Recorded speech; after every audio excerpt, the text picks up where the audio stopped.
Hello, my name is David Plyler, and I'm one of the producers for Concerts from the Library of Congress. I'm pleased to be here today for a conversation with the musicians of Hub New Music and composer Carlos Simon, who have prepared a wonderful concert that will be part of our series this year.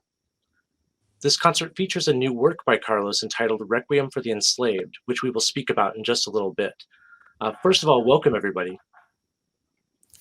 Hello. Thank you for being here. I really appreciate it. Um, I thought just as a way to kind of get into this, we could talk about the program in general. It's kind of a mixture of pieces, of very different pieces for different instrumentations. And just as a word about our first piece, one of the reasons that we're able to actually do this concert is because of the McKim Fund in the Library of Congress. And this particular fund offers commissions for music for violin and piano to an American composer. And we can occasionally use one of those commissioned works to be able to allow other concerts to happen. And so in this case, our concert starts with a McKim Fund commission from 1996, I think, by Stephen Mackey. And so Alyssa plays this work at the opening of the video. And I'm wondering if maybe you could just say a couple of words about your experience with the piece. Sure. Hi, everyone. My name is Alyssa. I'm the violinist in Hub New Music. I had the pleasure of playing Steve Mackey's Sonata for Violin and Piano with my good friend Ruting Lee. She's someone that I've known for a couple of years, an amazing young pianist, and we really had a crazy time putting this piece together. It's a very eclectic kind of fiddle style, but also Steve Mackey's own voice. And it was one of the hardest pieces I think I've ever had to count, just from a technical perspective. And we really had to sit down and map out how we were going to make that happen. And so, it was just a really incredible experience. We got to talk with Steve Mackey about the piece and kind of get his feedback as part of the process. And I ended up just absolutely loving the piece. And I just think it's so unique and so interesting in its sound world and its just displays of quirky rhythms. So I think when you listen to it, it'll be really like something you've never heard before, unbelievably. So it was just a pleasure to be able to play that, especially on this series. Well, thank you, Alyssa. And it has a sort of a strange structure to it, or like not a, it works really well, I think. It's a really fun piece to listen to, but it has a strange structure in that it has a very short initial movement, followed by that much longer second one. Yeah. But yeah, Yeah, but the first movement is, less than a minute long, and the second movement is like 14 minutes long. And I think that's part of the awkwardness of the piece that he really was trying to evoke. It is awkward in a sort of endearing way. And one of the really awkward things that you have to do in the first movement is the violin plays with one of those really big, clunky plastic mutes that you put all the way over the bridge, and you only use that for a couple bars, and then you just take it off. So it starts with this like almost like unnecessary use of another object, and then it's sort of just taken away immediately. You never see it again, and it's just kind of like a weird way to start. But you kind of get used to like the weirdness of it, and you kind of lean into it, and then it just becomes part of the character of the piece. that's interesting. It's kind of like a kitchen sink percussion approach where Yeah. you have like the one, you know, chime that gets rung and then that's it. But oh, that's fantastic. Well, thank you. We're looking forward to hearing this. Well, the concert airs for us on November 5th, so we're excited about it. And I've of course seen it, so I'm very happy with it and excited about it. So thank you for doing it as part of this program. Um, Moving on to the second piece, I'm wondering if this is kind of a core. I don't know. I would wonder how you would describe it, but it's kind of an example of one of your core repertoire pieces for your ensemble. So maybe if one of you would be willing to speak about the makeup of your ensemble and the types of music that you've been commissioning for it and been playing, and then about this piece in particular. Um, Thank you so much, David. Yeah, so our instrumentation is a slightly non-standard um, flute, clarinet, violin, cello at Hub New Music. So when we talk about a core repertoire, there's not a ton of historical repertoire to draw upon.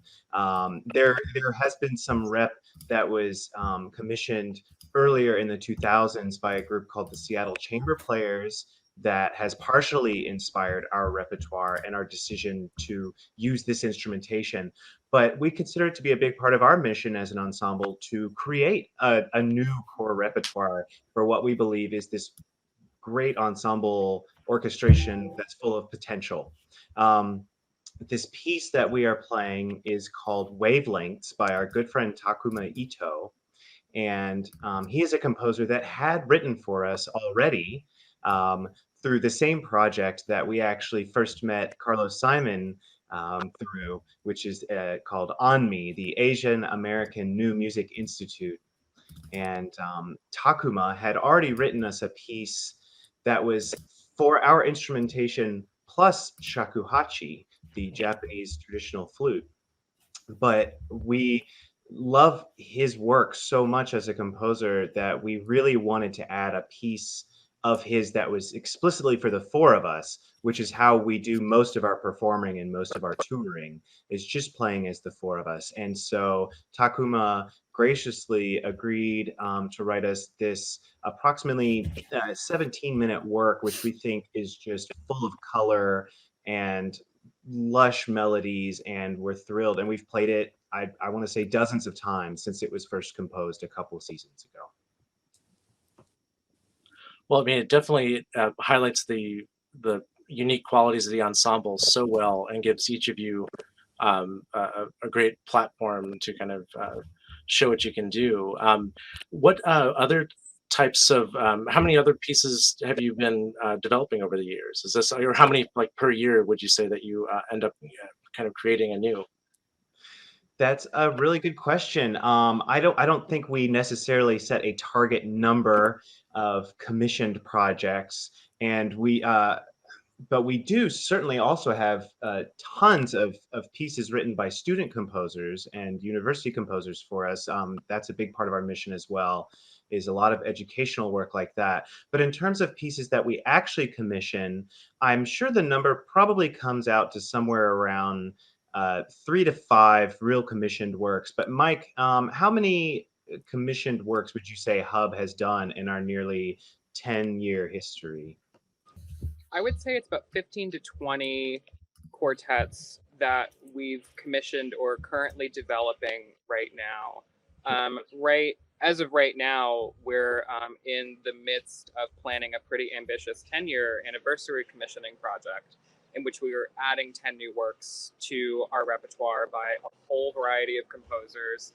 And even later today, in 45 minutes, we're going to be workshopping a new piece by another really good friend of ours named Nina C. Young, who I think has had work performed at the library before. And she's been collaborating with this brilliant poet named Rosie Stockton, and we're really excited about that. So it really is an ongoing, constant process of commissioning new works, workshopping pieces that are coming in, touring works that we have already commissioned and premiered, and then eventually laying them down in a recording so that way other groups can hear these pieces are documented, and they become somewhat canonized, and they become part of a more standard repertoire that is part of our mission to be building. This is fantastic. I mean, you mentioned just having an educational focus as well. Obviously, for everybody, things have been so difficult for the past 2 years with the pandemic situation. How has that affected, or how have you managed to deal with this notion of workshopping with composers that you commissioned or student composers? Has that been able to continue as virtually? Yeah, I'll take that. As a matter of fact, it was probably the thing that we could do the most successfully, in my opinion, over the quarantine. With the addition of Zoom and everyone putting in so much time and effort and money into their new at-home setups, we were really able to kind of blow our schedule wide open and be able to say, okay, well, we need to work with these composers. We need to, develop a system in which they can still get the work that they need, and they can hear what we're doing. We can see what they're doing, and that collaboration, that open channel can still be there. And we can pretty much make productive use of a time where we weren't able to tour, we weren't able to, concertize in the traditional way. So we developed, it went through a few iterations, but we came up with a system that works really well for our group and for the composers that we worked with. And it's, in a way helped to sustain us over the time. And also it to continue to be extremely gratifying artistically and socially, and maintain those connections and even build more connections on top of it that may not have been there otherwise. Well, I'm certain that the composers are incredibly appreciative. And speaking of composers, we have with us Carlos Simon, who has a kind of a monumental piece that will be closing the program, and called Requiem for the Enslaved. And I'm wondering if maybe just as a starting point, Carlos, if you would be willing, first of all, welcome, and if you'd be willing to just give us a bit of background on how this piece, the concept for this piece, came to be before you ended up working with Hub. Yeah, well, it's an honor to be here, especially with these amazing musicians. I talk about appreciation, like as a composer. Working with Hub has been sort of a dream, and actually that's how the piece sort of came about. I started an appointment as a faculty member at Georgetown University, I guess 2019, 18, and I was discovering the history of Georgetown, and really trying to understand the whole, as a new faculty member, just trying to understand the culture of Georgetown. And as a Black man, of course, I was drawn to the history of that university had with slavery and its role in selling slaves. And so as a composer, I really wanted to dig into that. I mean, obviously, there were a lot of conversations happening around the issue, but I wanted to join the conversation with art. And around the same time, I got a call from Mike wanting to work on the commission. And I was like, hey, I have this idea. And this crazy idea. And it took like maybe 2 years, 3 years, for it to really come to fruition. And but you stuck with me for the entire time. So it was a process. But I was really excited to we recorded in May, and after finishing the piece over the pandemic, and so here we are, and that's really, in a nutshell, that's how it started. Well, I remember when Michael was first introducing me to the idea and the piece, he had some excerpts that were some of the purely instrumental sections that had been done before, and so I'm wondering, were those components already part of the larger concept with text? Was that always there from the beginning, or did it start off as an instrumental work that grew into having a textual component? What's always been the vision of mine to have another component to this, where it's a piano, trumpet, and spoken word. So that was the initial, process of that, the instrumentation, if you will. But that Hub is they're a unit, right? And they tour, and so I thought it would be easier to have a bulk of the piece and not more than half, where it's just them, and then they could take it on the road with or without the other instrumentation. But the piece can live in any format, and what you hear today is the full extended instrumentation with the 7 instruments there. So I finished the excerpts. It's about 20 minutes or so that they were performing, maybe like 3 or 4 dates, right? I think before I even finished the entire work itself. So that was done first. Their excerpts were done first, and that sort of built out from there. Well, that was it was extremely compelling without the other components, and then when everything came together, in my experience, just being able to to watch it for the first time, it really just all my colleagues too, it just blew us away. So we're really pleased that you with everything that you did with this piece, and I think that it's also a fantastic lesson to be practical, like you have been, to give a piece some legs too, in terms of giving it different ways that it can be approached with having other performance opportunities for it. Maybe my next question would be with the musicians for Hub. What was your experience like developing this work with Carlos? I can speak a little bit to that, if that's all right. What I really love about this work is that it's so built out of this tremendous sense of community. There is really virtually nothing standard about having a septet of flute, clarinet, violin, cello, spoken word, artist, piano, and jazz trumpet. But back in 2018, like Jesse had mentioned, we had been doing another project with On Me, and we had toured in Japan. And we had toured with Carlos for 2 weeks and had gotten to know him so well and developed this relationship that we kind of knew that we had to do something again together in some way, shape, or form.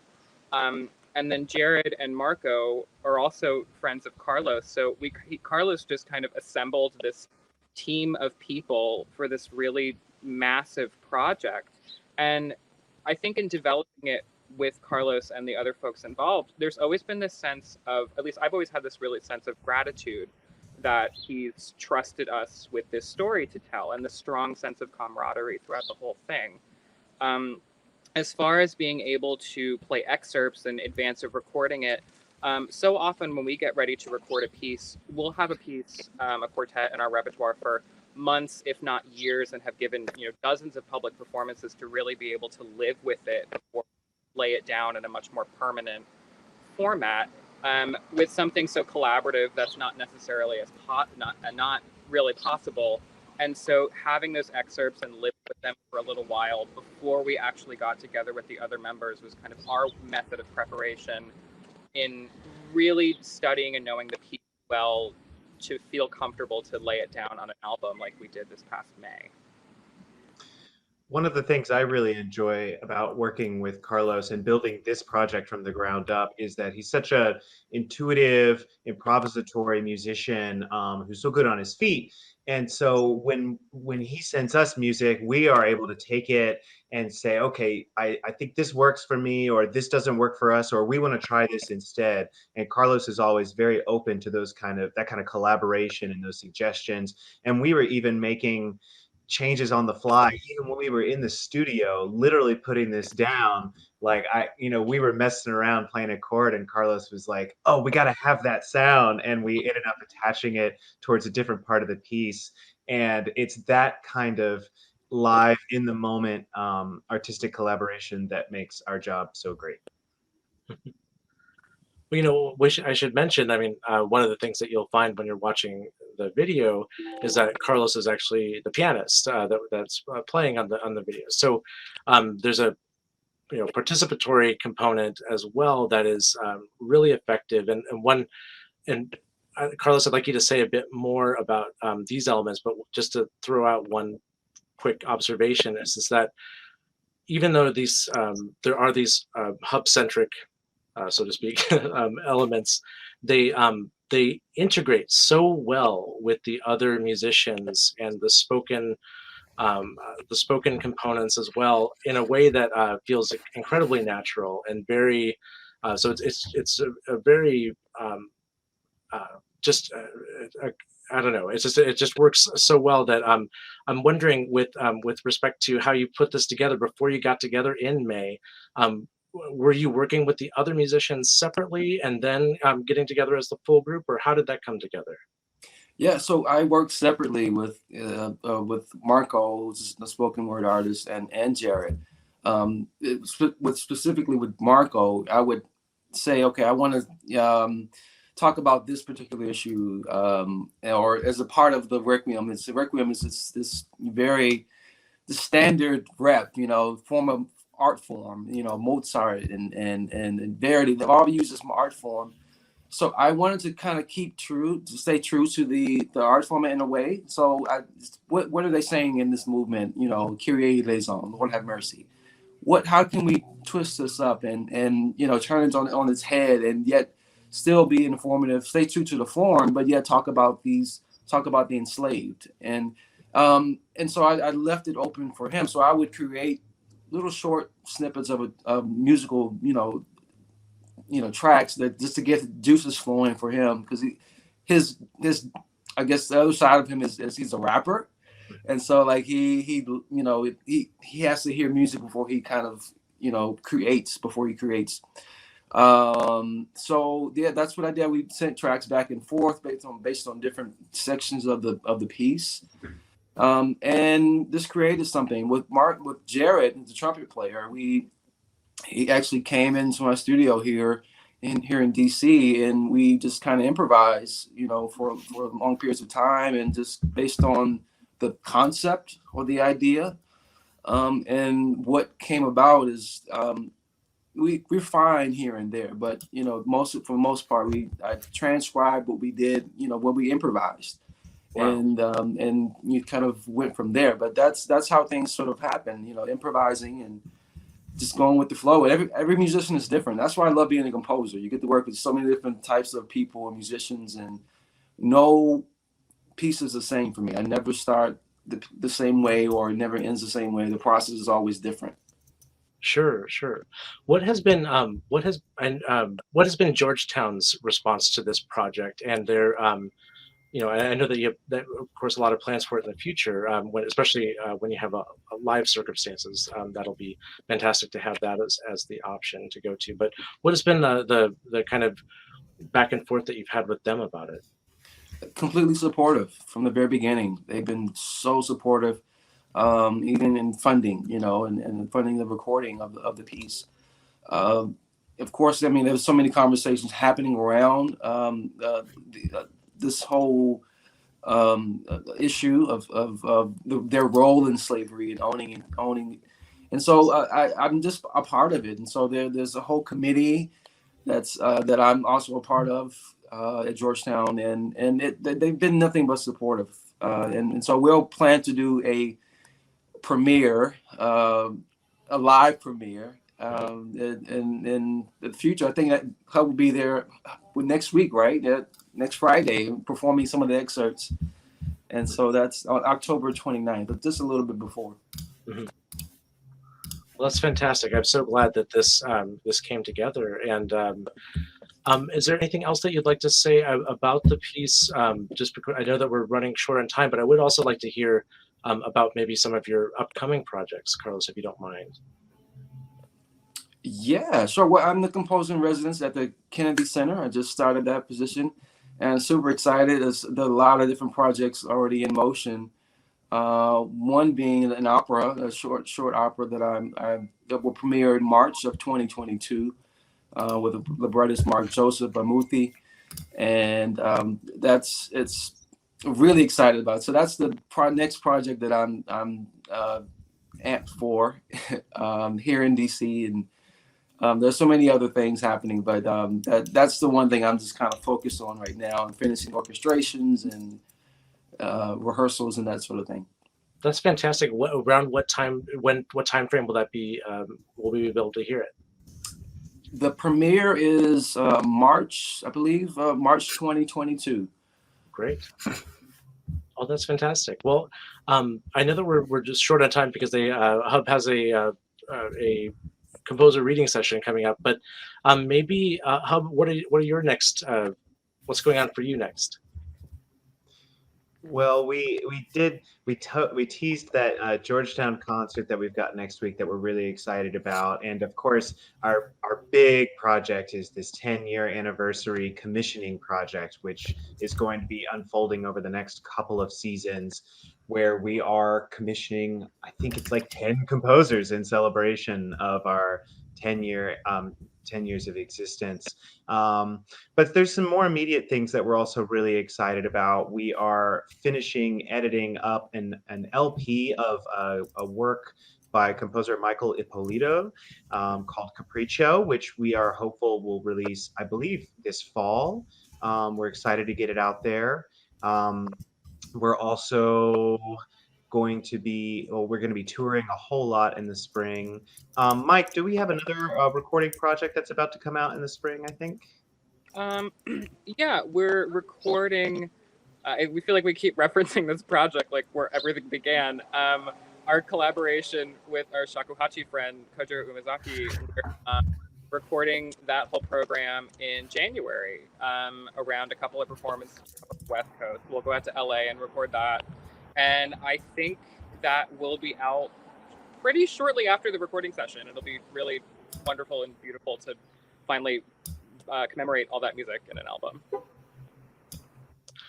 Well, thank you all for joining me today. It's really a pleasure to speak with you. I hope that I get to meet all of you in person. At least, Carlos, I'm sure that I'll get to see you at the Kennedy Center or something sometime soon, since we're in the same neighborhood. So I look forward to that. I hope that happens soon. Thank you for putting together this wonderful program. And Carlos, this very powerful piece. We're so pleased that you're willing to share this with us so that we can present it as part of the Concerts from the Library of Congress series. So thank you all, and take care and have a good rest of the day. Thank you. Thank you so much, Thanks. David. Bye, everyone.